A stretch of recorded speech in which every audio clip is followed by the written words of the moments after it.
Hi, welcome back to Christine's Home Affairs. When I wake up in the mornings, I usually scroll on my phone for about half an hour looking at Facebook Reels, and I get a lot of my inspiration from those Reels, and that's where I've got today's project from. So I saw a little leather needle pouch on a leatherworking page, and I thought that was a fabulous idea. It's really quick to make, and I've got lots and lots of scrap bits of vinyl and tons of pieces of leather. So I thought this needle pouch would be a really easy one to make. You only need for yourself some scrap bits of vinyl or leather. You do need to have a vinyl foot for your sewing machine, or I've seen people using sewing machine oil so that they can glide through. I don't know how well that works. I haven't tried it. But this is what we're making. So it's a sewing machine. It's a hand sewing needle pouch. So there's lots of little channels here for your sewing needles. And you can put this in your handbag, in an overnight bag, just as an emergency sewing kit. And every one of these channels has room for you to fit a needle. So that's how it looks on the back. On the front, you've got a little slot across here. Fold your flap over and it stores away nicely. So I've made a couple here. This one's using 2.5-inch wide vinyl, and this one I think was about 2.25 inches. So it's a little bit smaller. Very easy project. It will not take long at all.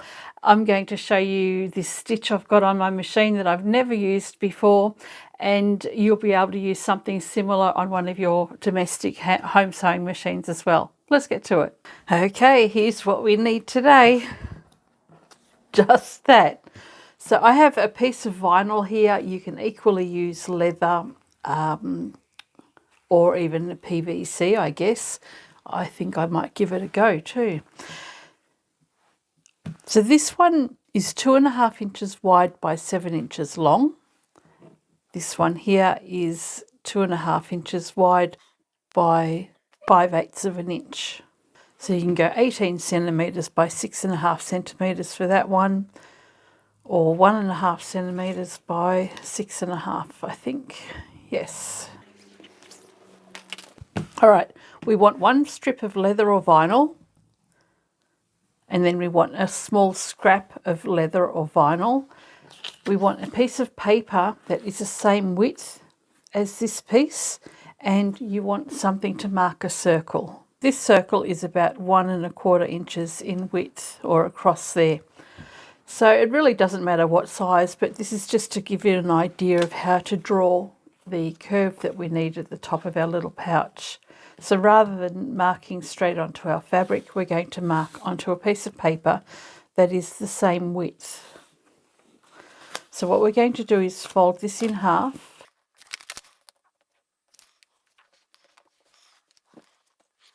And this will be the top. From the top, we're going to mark 1 7/8 of an inch, which is just over 4.5 centimetres. And then we're going to mark 2 curves. So we'll take this round thing here, and I'm going to line up the halfway mark along this line. And where that line is, this is the open edge. I'm just going to mark 1/4 of a circle. I'll take the same circle and I'll bring that to the top, and I'm going to line up the halfway mark along the fold, like that, something like that anyway. And then we'll just get the straight edge of a ruler, and we're going to mark a line around about here. And what you're going to do is just shape it. I'm not very artistic, so I don't draw very well, but you get the idea. Once you've got the shape that you like, we can cut that out. And that will be the little fold over flap on our pouch.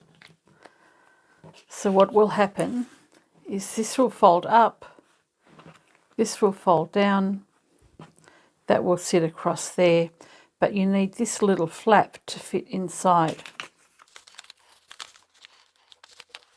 like this. So I can test it out just by slotting that inside there, and that looks right to me. We can transfer our markings. So place that back over your fabric, line it up at the top edge,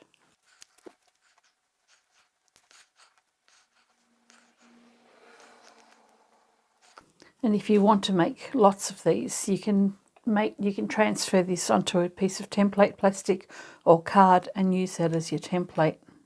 So now you can cut this out.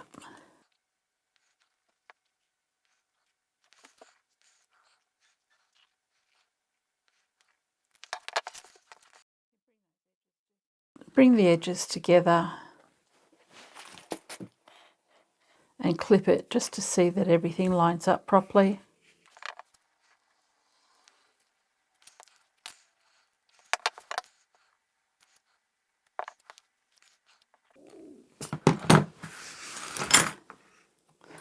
And once you're happy with that, that's the hard part over. Where'd I put my bit? Oh, there it is. Okay, the next thing we're going to do is mark 5 centimetres or 2 inches from the bottom edge, and we'll fold on that mark, clip those edges together, and double check your measurements. That's good. Fold that over. Let's do a mock-up, and that looks good too. Okay, we're going to take this to the machine now and start sewing some lines down here. I'm going to be using a stitch on my machine that double stitches. So what it will do is stitch forward, back, forward, then go forward, back, and forward. So it's kind of chugging along as it goes. But what that does is gives me a really good solid stitch going all the way down. There is a stretch stitch function on most sewing machines that you can use as well. So I'm going to show it to you on one of my old machines, but it's 3 rows of stitching done at the same time, and it'll do a stitch beside each other and then come down and do a stitch beside each other, and it'll do a row of 3, and it's often used for stretch sewing. You can use that stitch on your machine, so that'll give you the strength as well, but you will get less channels along your vinyl by using that particular stitch. This one that I'm talking about on my machine does it in the same spot. So I'm going to show you on my machine how to sew it, but I'll show you on the other machine what it looks like if you want to use a regular machine. And I'm going to be marking stitches, and this was my sample piece. So my stitches are about 1/4 of an inch apart. I'm actually using the toe of my presser foot as my stitching guide. And what I mean by that is, as this is sewing along my fabric, the needle will be coming down in the center. This edge of the foot is going to follow along the first row of stitching, and it's going to continue to do that until I get to the other side. So this is my old Janome sewing machine, and you can see this stitch just here. I think it's got triple stitching going down there. If you don't have access to that one and you only have your straight stitch, then that will be fine as well. You can go and stitch it twice.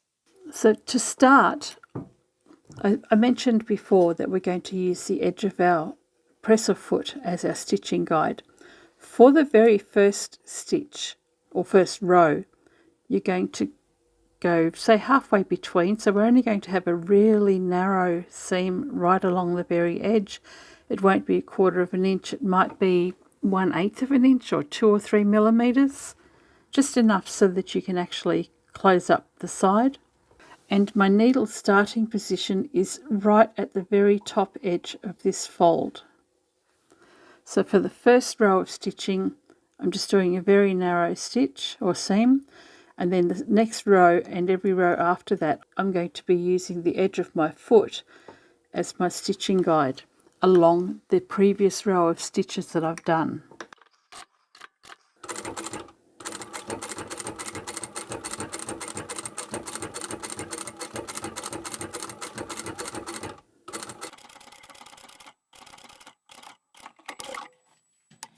So that's the first row of stitching.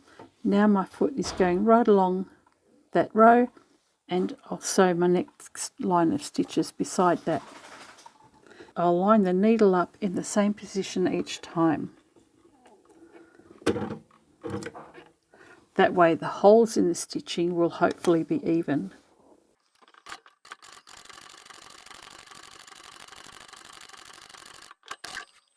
And continue on for the rest of it.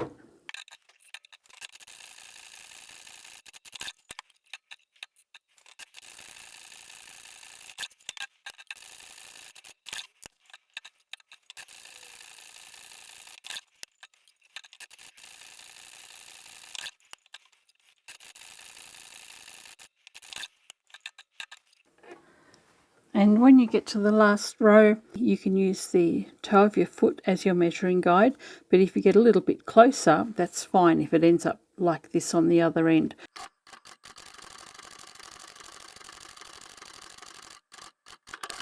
So let's grab some needles and we can pop those into the slots and just push that on down. Not too far because you want to still be able to get your needles out. And I've made these channels to suit just regular sewing needles. If you're going to use a tapestry needle or a thick darning needle, you'll want to have your channels a little bit further apart. Next we need to put this on. So we're going to measure 2 centimeters or 3/4 of an inch from the bottom edge. Clip that on. We'll do the same on this side.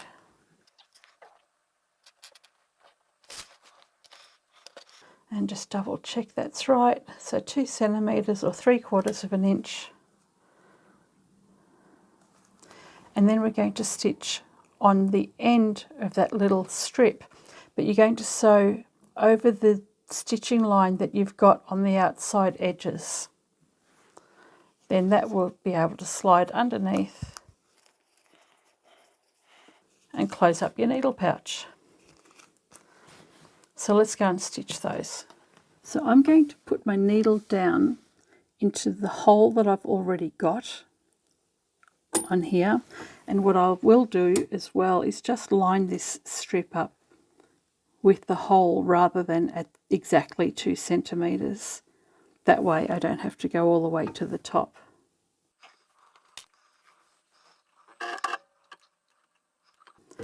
So I've put my needle down into the hole, and then I'm going to slide this on up, butt it up right next to the needle and start sewing.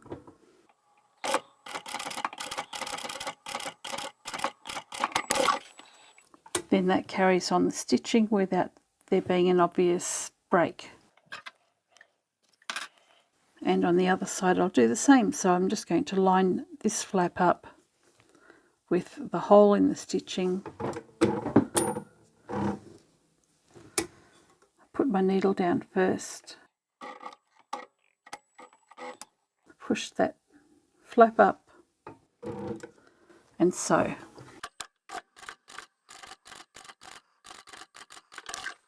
Didn't quite get it that time. Not to worry. And there we have it, a couple of little needle pouches, really quick to make with your scrap vinyl or leather pieces. So you just need to trim off all the threads on the back and the front. fold that over and slide that on in. And you've got a nice little storage space for your hand sewing needles. And if you like, you can go and top stitch along here just to make it actually sit flat. But if you do that, make sure you take the needles out first.